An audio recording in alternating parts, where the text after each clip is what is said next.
This article is coming from Yahoo Finance by way of Decrypt. $500 million has poured into Bitcoin funds in the past 3 weeks.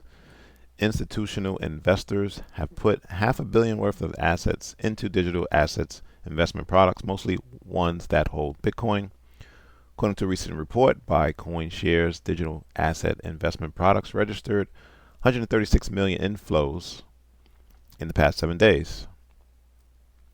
This $500 million eclipses and erases the previous 9 weeks of outflows, bringing year-to-date flows to a bullish $231 million. Now, there's various ways that the institutions have to get creative in terms of getting their hands on Bitcoin or derivatives of Bitcoin related assets, which is why this Bitcoin spot ETF is so huge. It's a sure way for the big boys to get in.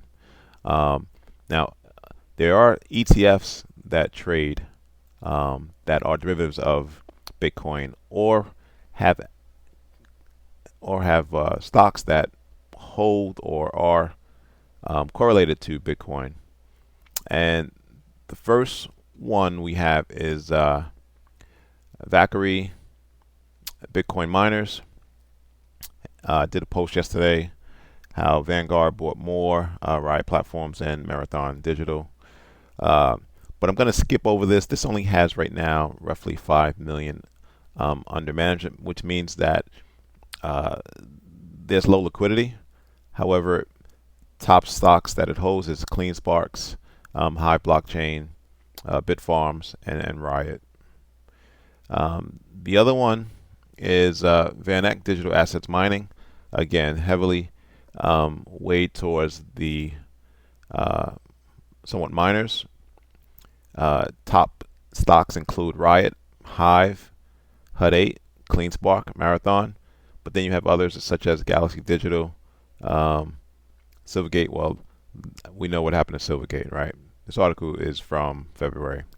And Coinbase. Now it starts getting interesting.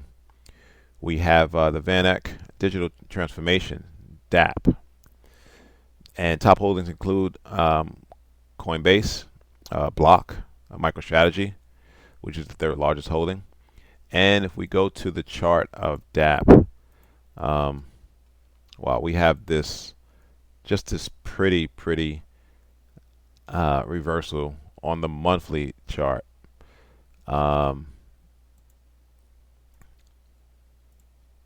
So why not just put a smiley face? Because that's what we got going on.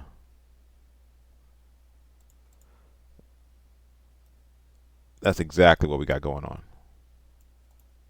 Right? Let's do...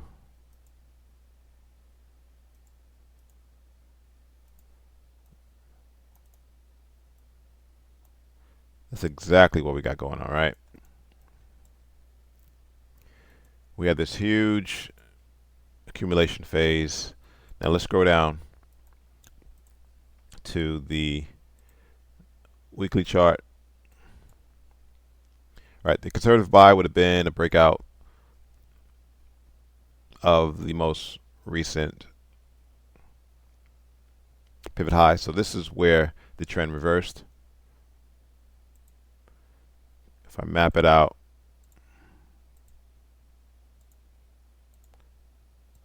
and then we went higher.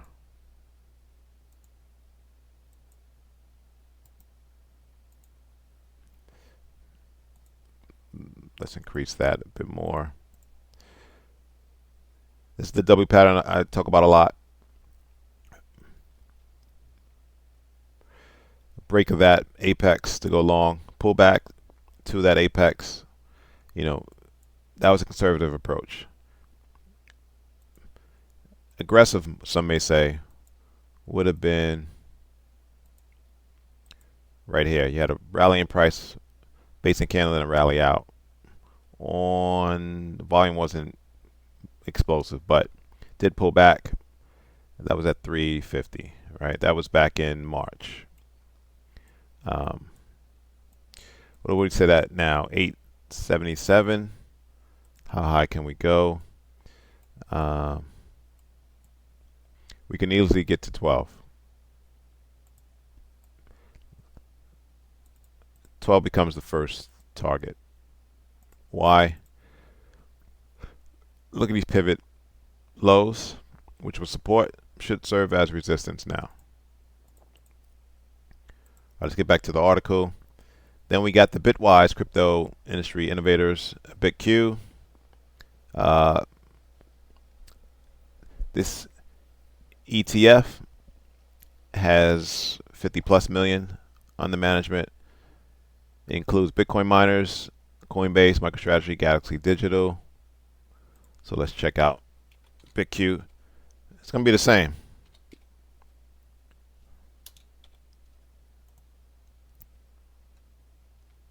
Same setup.